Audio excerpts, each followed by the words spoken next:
যে প্রোগ্রাম আমাদের জেলার নেতৃবৃন্দ দিয়েছেন সেই প্রোগ্রাম শুরু করছি। কবে থেকে শুরু হচ্ছে?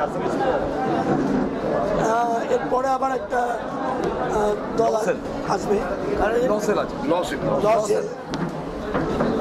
আমরা এটা শেষ করেই পার্টির দিকটা শেষ করেই আমি ব্লকে চলে যাব। প্রায় 17-18টা ব্লকে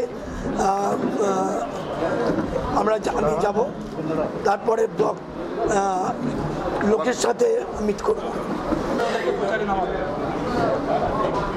ওরা জানে কি করে প্রচার করতে হয়, তার কারণ ওরাও তো ইলেক্টেড হয়ে এসছে। কাজেই যেভাবে ওরা ইলেক্ট হয়েছে সেইভাবে পার্টির এমএলএ এমপি দুটো এই জেলার দুজন আছে, তাদের ইলেক্ট করবে। এবারে সফর কি নির্বাচন পর্যন্ত? হ্যাঁ, আমি আর যাতায়াত করবো না। এবার কি বড় ইয়ের থেকে ছোট ছোট ভিত্তিক এবার একটু অন্যরকম প্রচারটা না, ম্যাক্সিমাম এলাকা ভিত্তিক, এলাকার লোক ভিত্তিক। যেমন ব্লক আছে প্রায় 17-18টা, প্রত্যেকটা ব্লকে যাব, সেই ব্লকের মানুষদের ম্যাক্সিমাম টাচ করার চেষ্টা করব। অভিভাবককে প্রার্থী করে দেব, কি বলবেন? আমাদের কাছে পার্টি টু পার্টি লড়াই, এখানে ব্যক্তি খুব বড় নয়। আর অমিয় পাত্রর পার্টির যে অবস্থা এখনো তো ক্যান্ডিডেটই দিতে পারছে না। আর অমিয়বাবু যতদূর জানি এমএলএ দাঁড়িয়েছিলেন, অনেক ফুটে হেরেও গেছে।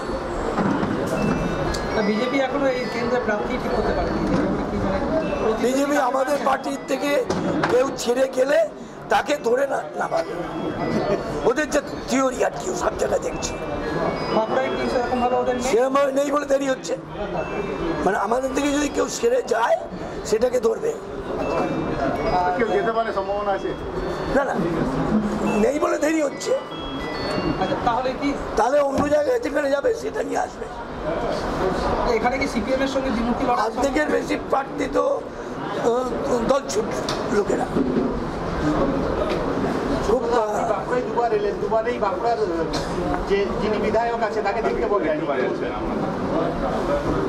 বাঁকুড়ার বিধায়কের সাথে আমার এর আগে যতবার এসেছি এখানে লাস্ট কয়েকদিন প্রত্যেক দিনই দেখা হয়েছে, আজকেও সম্ভবত দেখা হবে। আজকে বিকেলবেলা মিটিং আছে, সন্ধ্যাবেলায় আজকে দেখা হবে কাউন্সিলরদের মিটিং। বাঁকুড়ায় আপনার প্রতিদ্বন্দ্বী কাদের ভাবছেন, মানে সিপিএম না বিজেপি?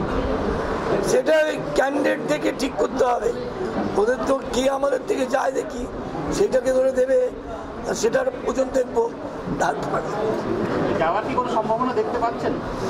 না না, পার্টি যখন বড় হয়ে যায় তখন টুকটাক তো আমাদের ডিসিপ্লিনের জন্য, ইনডিসিপ্লিনের জন্য কোনো কারণে পার্টি থেকে তার সরিয়ে দেওয়া হয়, আর তারা গিয়ে সব আপন প্রার্থী প্রচারে বেরিয়ে বলছেন যে পঞ্চায়েত নির্বাচন যিনি হয়েছেন দায়িত্বে, পঞ্চায়েতের মধ্যে থাকাকালীন পঞ্চায়েতে মানুষ ভোট দিতে পারে না, এই ব্যাপারে কি বলবেন?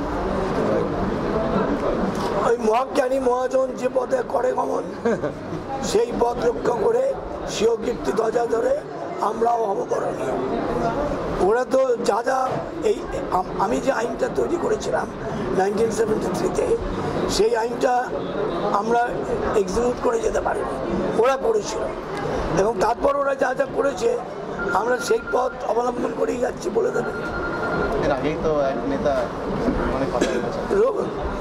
এইসব দক্ষিণপন্থী পার্টিতে এরম টুকটাক থাকে, কিন্তু যখন লড়াই হয় মূল প্রতিদ্বন্দ্বীর সাথে তখন সব উঠে যায়। এটা একদম গান্ধীজি, নেহরুজি, নেতাজির আমল থেকে চলে আসছে ছুটে। আজকের বৈঠকে আপনি বিশেষ করে বার্তা দিলেন যাতে সবাই এক হয়ে কাজ করে? না, আমি তো জানি করবে, এটা ঢাকের কাঠি পড়ার মতন। ঢাকের কাঠি বললে এই নির্বাচিত প্রতিনিধিরা সব মিলিয়ে যাবে।